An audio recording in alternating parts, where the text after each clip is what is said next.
मेरे प्यारे बच्चों एवं बच्चियाँ, सुप्रभात। पहली बार हम लोगों को ऑनलाइन शिक्षण का अवसर मिला है। आपके 12वीं बोर्ड की परीक्षा को ध्यान में रखते हुए आपका नुकसान न हो, हम लोगों ने इस व्यवस्था को शुरू किया है। हमें आशा और विश्वास है कि आप लोगों को किसी तरह की कठिनाई नहीं होगी। हर कठिनाइयों का आपका ध्यान रखा जाएगा। आज हिंदी का प्रथम यह क्लास है। सबसे पहले मैं व्याकरण के रूप में रस को आज शुरू करने जा रहा हूँ। जैसा कि 11वीं कक्षा में आप लोगों को पढ़ाया गया है, उसी के मद्देनजर रखते हुए मैं आज पुनः फिर से रस को शुरू कर रहा हूँ। रस किसे कहते हैं? पहला स्थिति आती है कि रस किसे कहते हैं। रस को काव्य की आत्मा माना गया है।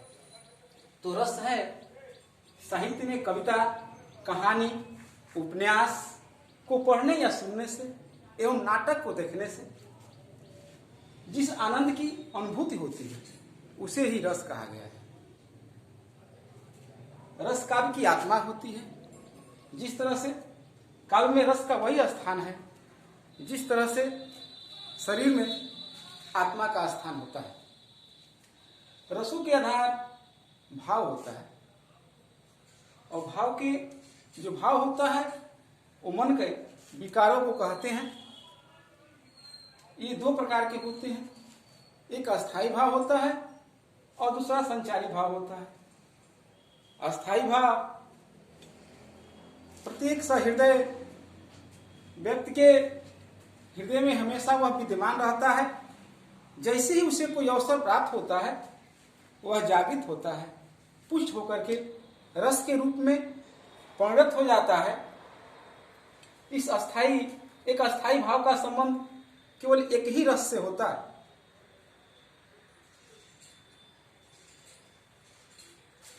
इनकी संख्या मुख्य रूप से 9 है, लेकिन कुछ आचार्यों ने इसे 10 भी माना है। लेकिन आपके पाठ्यक्रम में जितने रस को दिया गया है, मैं यहाँ पर केवल उन्हीं रसों की व्याख्या करूँगा और आपको शिक्षण दूंगा।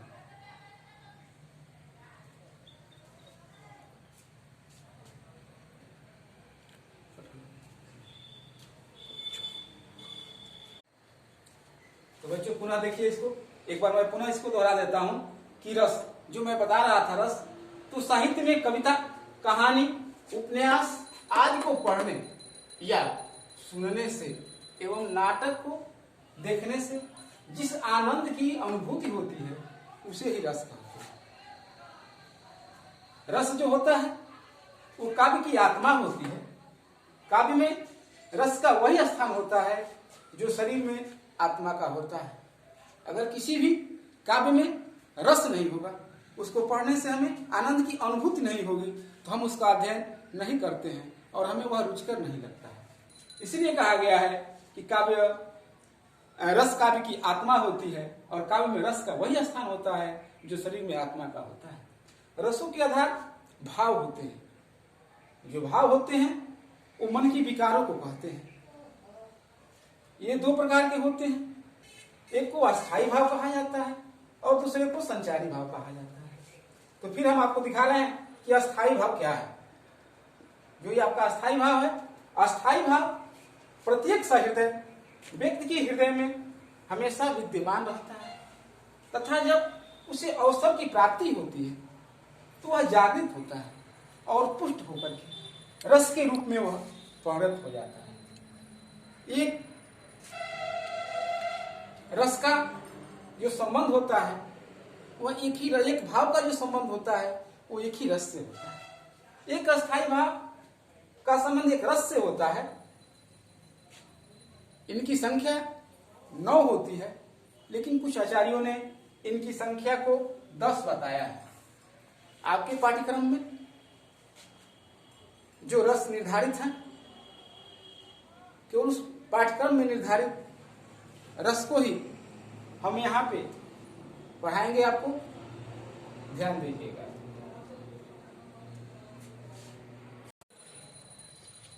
बच्चों, जैसा मैं बताया था कि रस के 9 प्रकार होते हैं, कुछ आचार्यों ने उसको 10 भी बताए हैं, तो मैं यहाँ पर आपको रस के प्रकार तो बता रहा हूँ।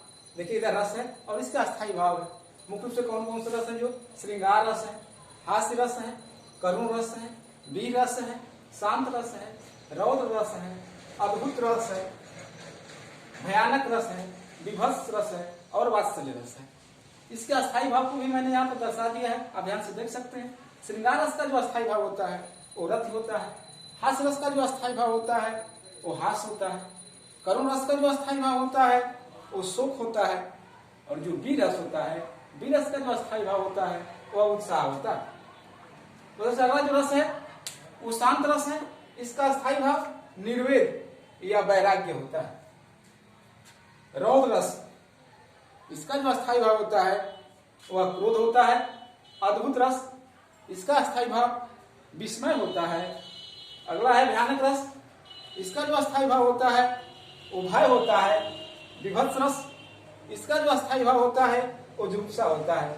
और अगला जो 10वां बताया गया है आचार्यों द्वारा वह वात्सल्य होता है, जिसका अस्थायी भाव वात्सल्य होता है। तो हम लोग के पाठ्यक्रम में, जो बड़ाई के पाठ्यक्रम में निर्धारित हैं, जिनसे परीक्षा में आपके क्वेश्चन आते, प्रश्न आते हैं, वो मुख्य रूप से हमारे 5 ही रस जो हैं इनको परीक्षाओं में आती हैं और इन्हीं को हमें दृष्टिगत रखते हुए पढ़ना है। कौन कौन सा रस वो है? श्रृंगार रस है, हास्य रस है, करुण रस है, वीर रस है और शांत रस है। तो फिर हम अब इस एक एक की व्याख्या करेंगे और क्या होता है श्रृंगार रस अगली कक्षाओं में हम आपको बताएंगे।